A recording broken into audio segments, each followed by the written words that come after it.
کون کہتا ہے ہم تم میں جدائی ہوگی، یہ ہوائی تو کسی دشمن نے اڑایا۔ یہ تو سارے بیان کرتے ہیں زور لگا لگا کر، لیکن میں آپ سے پوچھ سکتا ہوں، مجھے بتاؤ ہمارا ایمان ہے۔ میرے آقا نے فرمایا النظر الی وجہ علی عبادت، علی کے چہرے کو دیکھنا عبادت۔ فرمان آمینہ کے لال کا، کعبے کو دیکھنا عبادت، ماں باپ کا چہرہ محبت سے دیکھنا حج مبرور کا ثواب۔ اور ہمارا ایمان ہے، ہم مانتے ہیں۔ لیکن دوستو، کیا میں یہ پوچھنے کی جسارت کر سکتا ہوں کہ اس کا راوی کون ہے؟ یہ بندہ ہر کوئی آپ کو کہے گا، مولوی چھپائے گا، زہر کا پیالہ پی لے گا، مر جائے گا، یہ نہیں بتائے گا کس نے کہا۔ کہ اگر بتا دے تو اس کے مسلک کے پلے ککھ نہیں رہتا۔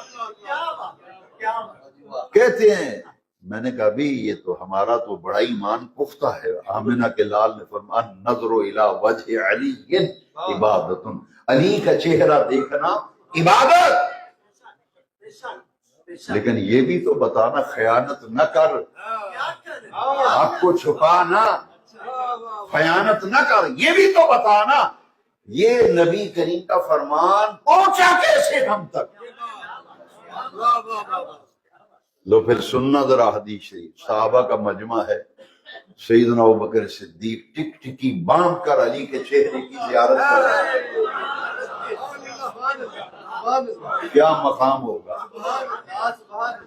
مولا علی پاک، اکیلا علی کا لفظ نہ بولا کرو، مولا علی کہا کرو۔ میں تو اس لیے کہتا ہوں، نبی پاک نے علی کو مولا کہا۔ من کنت مولاہ فہذا علی مولا ہو، میرے امام نے فرمایا مولا علی نے واری تیری نیند پر نماز، وہ بھی اثر جو سب سے اعلیٰ خطر کی ہے۔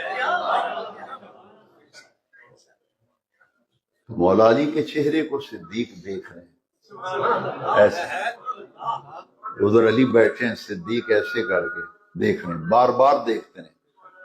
حضرت عائشہ صدیقہ نے پوچھا ابا جی ایک بات تو بتائیں، میں دیکھتی ہوں جب بھی علی بیٹھے ہوتے ہیں کسی محفل میں تو آپ ٹک ٹکی باندھ کر علی کے چہرے کو دیکھتے ہیں، نظریں ہٹاتے ہی نہیں، بات کیا ہے؟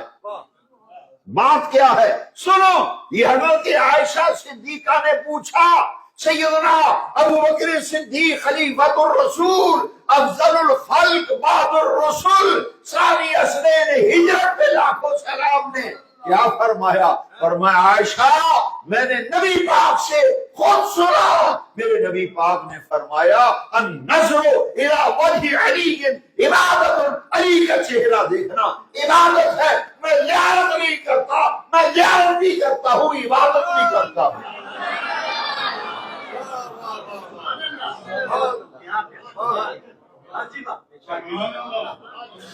یہ بھی تو بتاؤ نا، یہ فرمایا کس نے اور کس کے ذریعے سے فرمان پہنچا ہے؟ خیانت نہ کر، اس لیے ڈٹ جاؤ۔ اہل سنت کا ہے بیڑا پار کہ اصحاب حضور نجم ہیں، نو ہے اطرت رسول۔